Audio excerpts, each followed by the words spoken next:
Hello बच्चों, कैसे हैं? अच्छे हैं। आशा करता हूँ हमारा ये जो नया वर्ष है आपके लिए मंगलमय रहे। आज एक नए टॉपिक के साथ हम अपने कार्य का शुभारंभ करते हैं। वर्ष 2020 निश्चय ही हमारा कठिनाइयों से भरा रहा,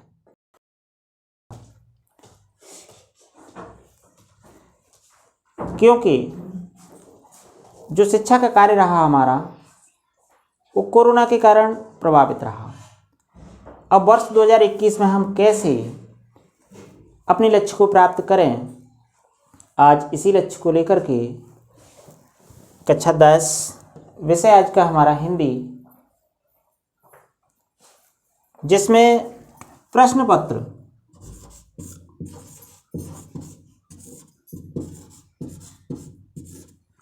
पत्र हमारा आज का प्रमुख विषय रहेगा।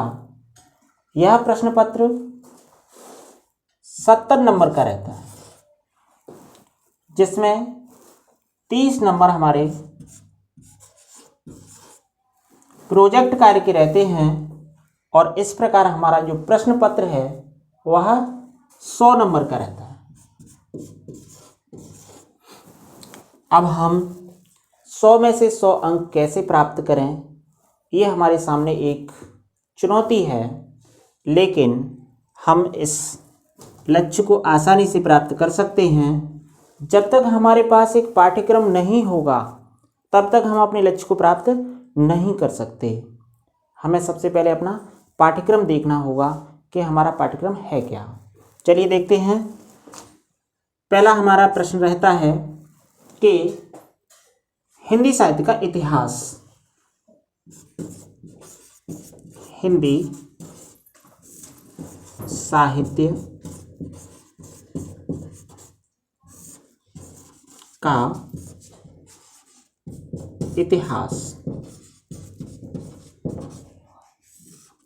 जिसकी महत्वपूर्ण भूमिका रहती है, और हिंदी साहित्य का इतिहास हमारा 10 नंबर का रहता है। कितने नंबर का रहता है? 10 नंबर का रहता है।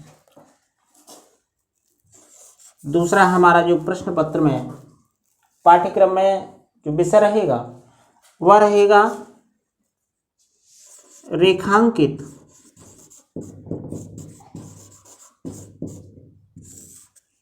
गद्यांश पर आधारित प्रश्न।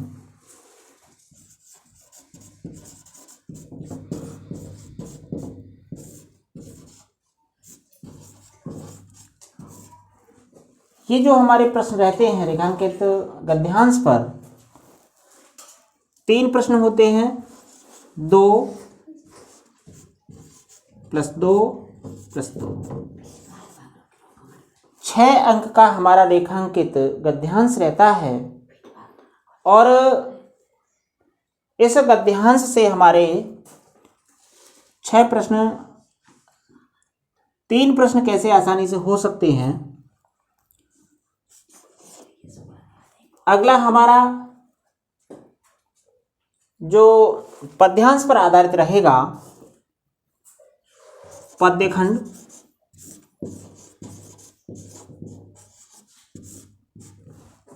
पद्यखंड से व्याख्या मिलेगी हमको, और वह 3 भागों में बटा होता है। 1 नंबर उसका संदर्भ का रहता है, 4 नंबर उसके व्याख्या के रहते हैं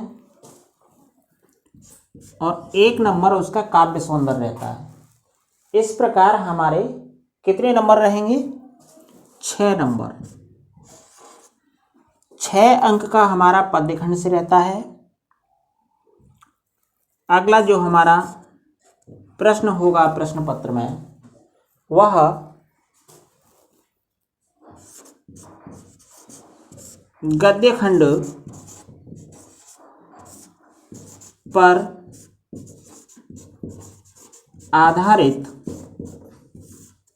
लेखक।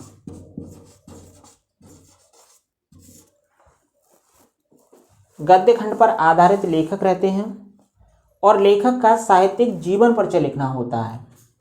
यह साहित्यिक जीवन परिचय 3 अंक का रहता है। कितने अंक का रहता है? 3 अंक का रहता है। अगला हमारा जो प्रश्न रहेगा उस पाठ्यक्रम में, प्रश्न पत्र में, वह किसी कवि पर आधारित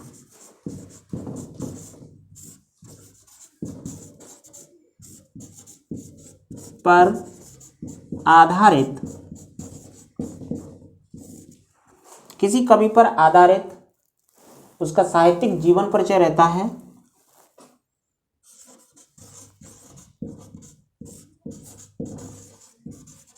और यह कितने अंक का होता है? यह भी हमारा 3 अंक का रहता है। इस प्रकार हमारा पाठ्यक्रम रहेगा। अगला जो प्रश्न रहता है हमारा, वह रहेगा संस्कृत गद्यांश। संस्कृत गद्यांश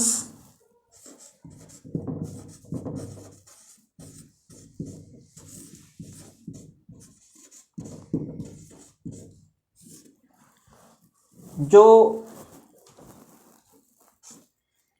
1 नंबर हमारा संदर्भ पर रहता है और 3 नंबर हमारे उसके हिंदी अनुवाद के रहते हैं। इस प्रकार 4 अंक हमारे संस्कृत गद्यांश के लिए होते हैं। यह संस्कृत गद्यांश 2 भागों में बटा होता है। एक तो संस्कृत गद्यांश में रहेगा, दूसरा उसका जो भाग होगा संस्कृत पद्यांश के रूप में होगा, जो अथवा करके होगा, लेकिन उनमें से हमको एक ही खंड को करना होता है। ठीक है, चलिए अगला प्रश्न हमारा प्रश्न नंबर 7। इसमें जो हम कंठस्थ करते हैं एक अपनी पाठ्य पुस्तक से श्लोक, वह श्लोक हमारा 2 नंबर का रहता है। अपनी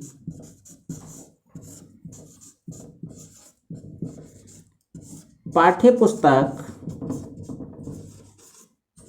से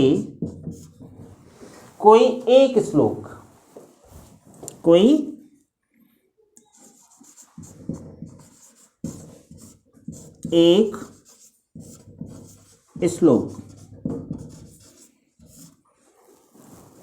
जिसके लिए कितने अंक निर्धारित होते हैं? 2 अंक निर्धारित होते हैं।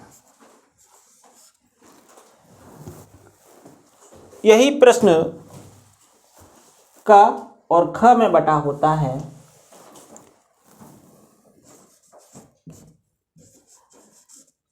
ख, इसमें जो हमारा अगला प्रश्न होगा वो संस्कृत का प्रश्न होगा।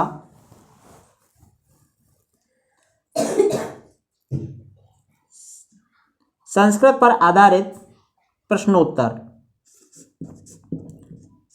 संस्कृत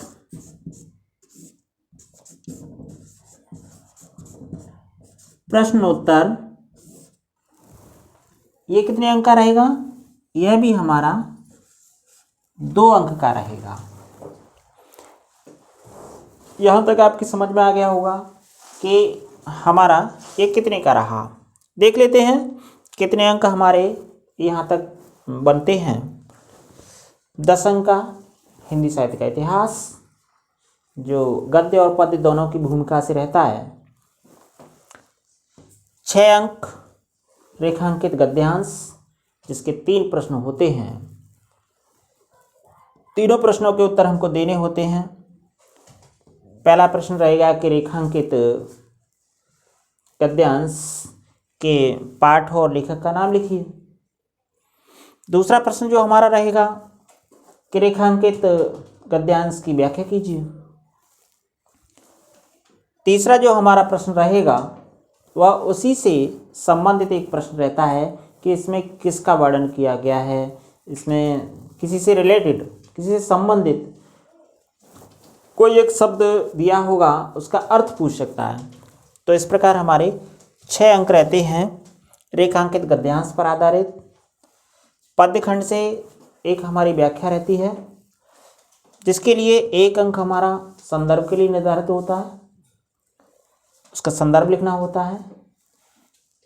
4 अंक उसकी व्याख्या के लिए होते हैं, उसकी व्याख्या करनी होती है।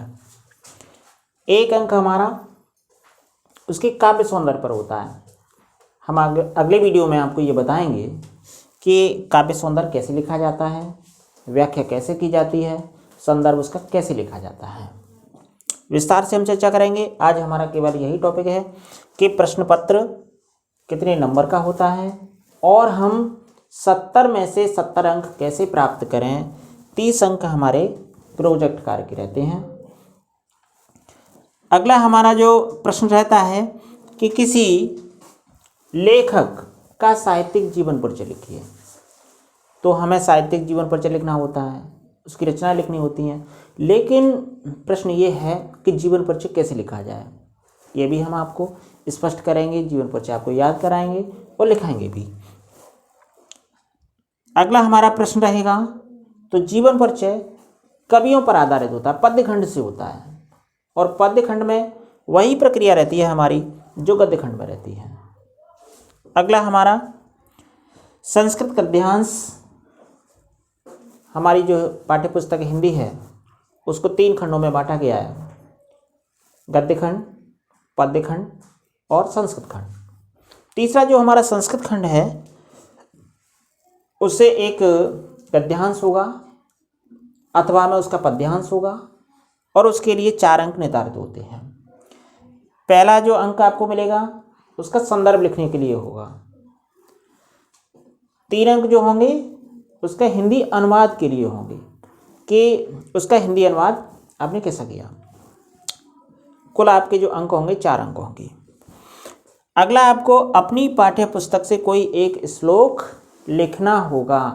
कभी कभी बच्चे क्या करते हैं कि पिछली क्लास से कोई भी पढ़ करके आ रहे हैं और कोई एक श्लोक लिखना है तो उन्होंने वही श्लोक लिख दिया। ऐसा नहीं होना चाहिए। अपनी पाठ्य पुस्तक से आपने जो कक्षा 10 के अंतर्गत जिस पुस्तक का अध्ययन किया है उसी पुस्तक से ही आपका एक श्लोक होना ही चाहिए। याद होने के साथ साथ हमको ये देखना है कि उसको लिखा कैसे जाए। 2-3 बार उसका लिख करके अभ्यास करेंगे तो निश्चय ही हमारे ये 2 अंक मिलने ही वाले हैं। अगला जो हमारा प्रश्न रहता है वो संस्कृत प्रश्नोत्तर रहते हैं। संस्कृत में ही प्रश्न होगा और संस्कृत में ही उसका उत्तर देना होगा। यहाँ तक आपके समझ में आ गया होगा। चलिए ठीक, अब हम प्रश्न नंबर 8 की बात करते हैं।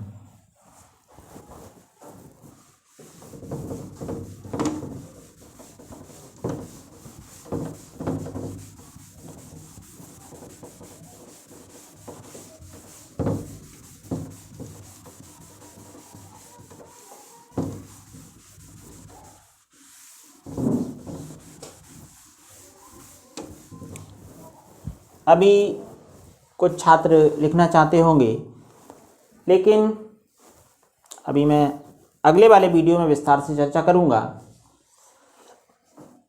हमारा जो अगला प्रश्न था प्रश्न क्रमांक 8 में क्या रहता है,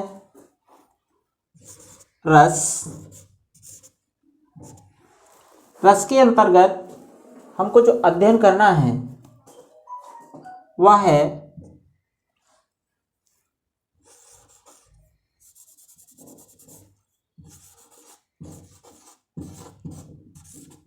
करुण रस और हास्य रस।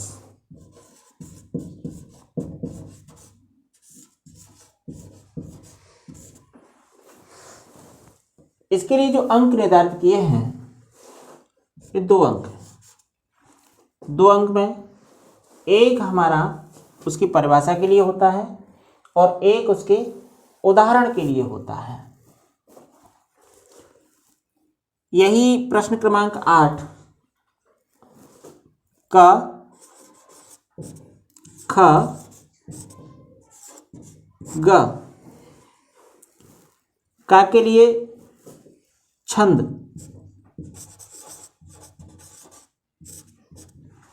छंद आपका सोठा,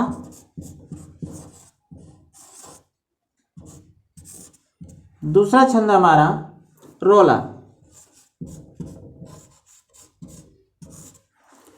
दो छंद इसके लिए निर्धारित हैं और इसके लिए भी जो अंक हैं वह 2 अंक निर्धारित किए हैं। प्रश्न क्रमांक 8 के अंतर्गत ही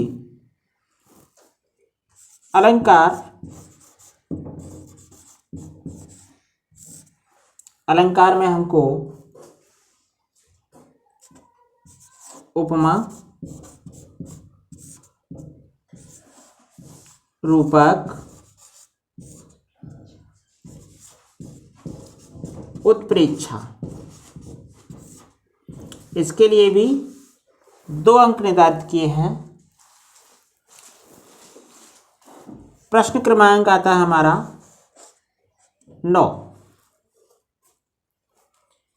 जिसमें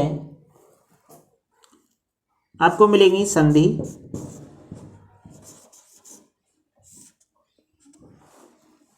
संधि में आपको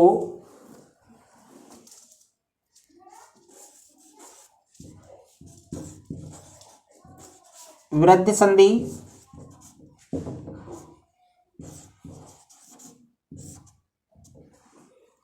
और यण संधि। अगले वीडियो में मैं आपको ये बताऊंगा कि जो हमारा 30% पाठ्यक्रम कम कर दिया गया है 2021 में, जो हमारा पेपर होगा, पाठ्यक्रम पूरा ना होने के कारण, शिक्षण कार्य उचित न होने के कारण, विद्यालय बंद होने के कारण जो हमारा सरकार ने जो निर्णय लिया 30% पाठ्यक्रम कम करने का, उसमें क्या क्या कम कर दिया गया है उसको मैं आपको अगले वीडियो में बताऊंगा। हमारी जो संधि रहती हैं उसके लिए अंक रहेंगे, 2 अंक रहेंगे। अगला आपका इसी व्याकरण के अंतर्गत रहेगा समास।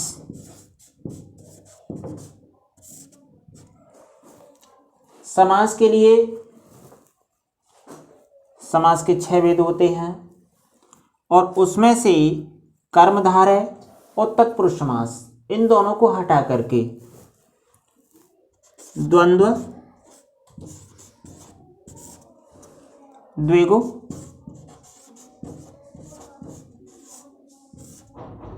कर्मधारय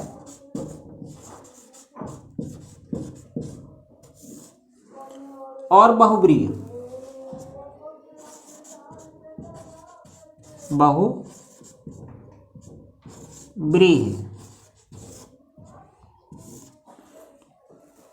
ये हमारे 4 समास हैं जिनका हमको अध्ययन करना है। कभी कभी क्या होता है कि जो पाठ्यक्रम है उस पूरे पाठ्यक्रम का अध्ययन कर लेते हैं, ये जानकारी नहीं होती कि हमको पढ़ना क्या है। अब 6 समास के 6 वेद होते हैं और 6 वेद को हम पढ़ने में लगे रहते हैं। पता चला कि प्रश्न पत्र में तो अभिभाव है ही नहीं, प्रश्न पत्र में तत्पुरुष समास है ही नहीं, तो हमें पढ़ना क्या है, सटीक क्या पढ़ना है, वह देखना है। हम 70 में से कैसे 70 अंक प्राप्त कर सकते हैं, हमारा ध्यान वहीं आकर्षित होना चाहिए।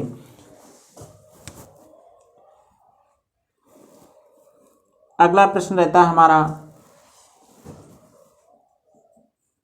उपसर्ग।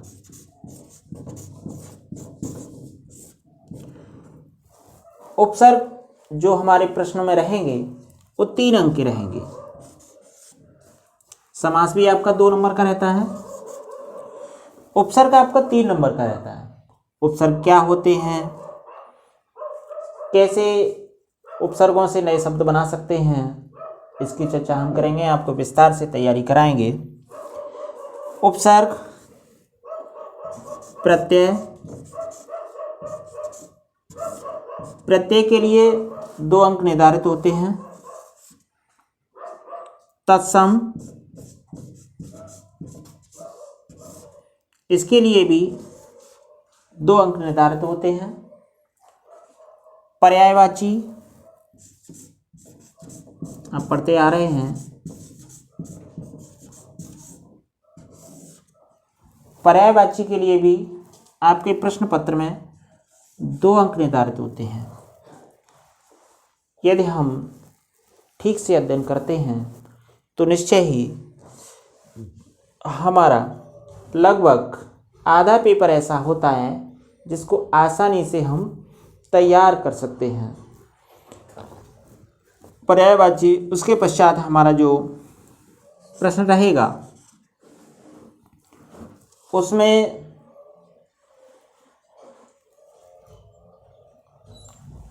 लिंग के आधार पर, वचन के आधार पर, जो शब्द रूप हैं, धातु रूप हैं, उन्हीं पर आधारित हमारा प्रश्न रहता है।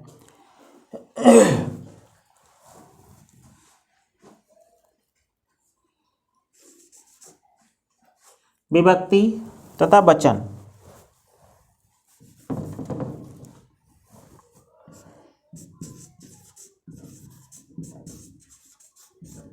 विभक्ति तथा वचन, जिसके लिए 2 अंक निर्धारित हैं। अगला जो प्रश्न रहेगा हमारा, लकार, पुरुष, वचन और विभक्ति, इसके लिए भी हमारा कितने का रहेगा? 2 नंबर का रहेगा। लकार, पुरुष, विभक्ति,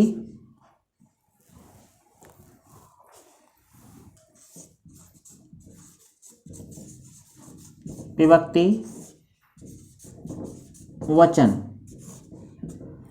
इसके लिए भी 2 अंक निर्धारित हैं। उसके पश्चात जो हमारा प्रश्न पत्र रहेगा वह रहेगा हिंदी से अनुवाद, हिंदी से संस्कृत अनुवाद। हिंदी से संस्कृत अनुवाद, जिसके लिए 2 अंक निर्धारित किए गए हैं। उसके बाद जो हमारा प्रश्न रहेगा पाठ्यक्रम में वह है नाटक, जो खंड काव्य है, खंड काव्य पर आधारित रहता है। आपका जो खंड काव्य है वह कर्ण है। चलिए खंड काव्य लिखते हैं।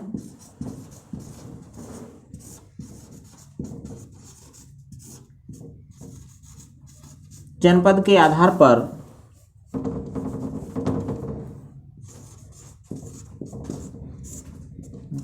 आधार पर इसका निर्धारण किया जाता है।